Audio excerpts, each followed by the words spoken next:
1, 2, 3, draw with me.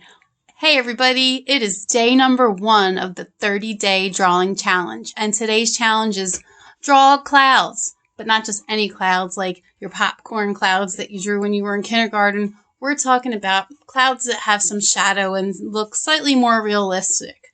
So let's begin. Number 1, get your fresh piece of paper, pencil ready, and you will need something to blend with, like a piece of old cardboard box. So I just cut a piece of box, fold it, and fold it, and fold it till you can't fold it anymore, and there is your little blender. Or perhaps you have one that you buy at the store. They're always nice to have. All right, number 1, let's get started with drawing the horizon line. So we're going to draw a lot of clouds, so we're going to put our horizon line down low. So sketch out your straight horizon line. Next, we'll put some clouds up top. So these clouds are going to be sketched with the side of your pencil. So I'm going to be using my pencil like this. And I'm going to sketch with irregular, in and out kind of lines. I'm going to make one cloud bump into the next cloud. And maybe even have a cloud that starts to break away from the rest. And then maybe one that's all alone, which might lead to another one that's all alone. Social distancing with clouds. All right, so next we're going to go on to some lower clouds. These clouds are now going closer to the horizon line, which means they're farther away and they're smaller. Maybe there's some way in the distance. You can make some run off the paper. When artists make things run off the paper, it always gives it an element of real life, like it's a snapshot and just part of a scene. Like the scene continues on. All right, so we've got some clouds going here. Now, to give them some realism, we'll give them some shadow. So if the sun was shining on our paper and it was beaming down this way, we would have a shadow that's underneath every cloud. You'll notice this as you start to look more at clouds. So if you're a never drawer before or someone who's drawn many times and really enjoy drawing, this is something that will really improve your drawing, giving some shadows to the clouds that you see and just noticing things in nature that maybe you weren't really thinking about before you noticed clouds like this. So just a slight darkness underneath. Now, if you make them too dark, they might look like storm clouds. And that's real life, so maybe these could be storm clouds.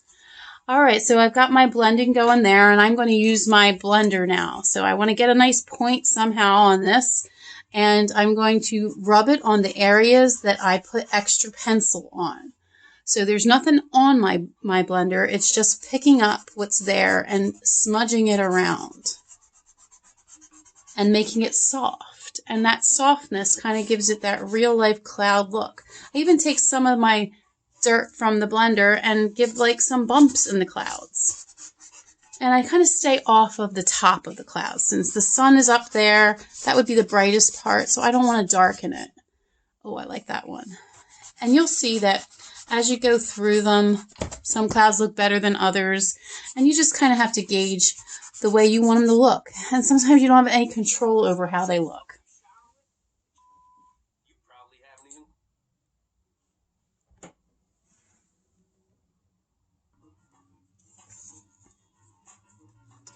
So when you're using your blender, you'll notice that it really makes things look more soft and fluffy. And I'm going to try to stay off of these little ones since they're so far away. I don't want to put my blender on something that's so small.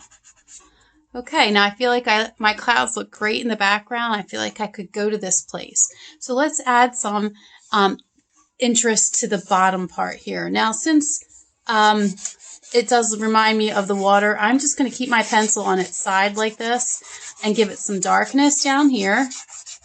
Real gentle. The lighter you draw or the lighter you shade down here, the more easily the pencil will smudge for you because you're making the pencil sit on the surface, which will make it move around easily.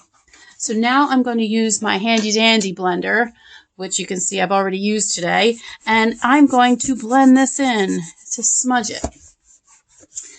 And my idea here is to get my pencil back out again and make it look like these clouds created a reflection down here. So this one's really far away, but this one's a little closer. And if I just erase with my eraser, I can make that one look like it's a white reflection down there. And then I'll make this one over here. And then I'll make this one up here. Then I'll go for that one. So you see how I am imitating this position and this the thin line-like shape down in the water.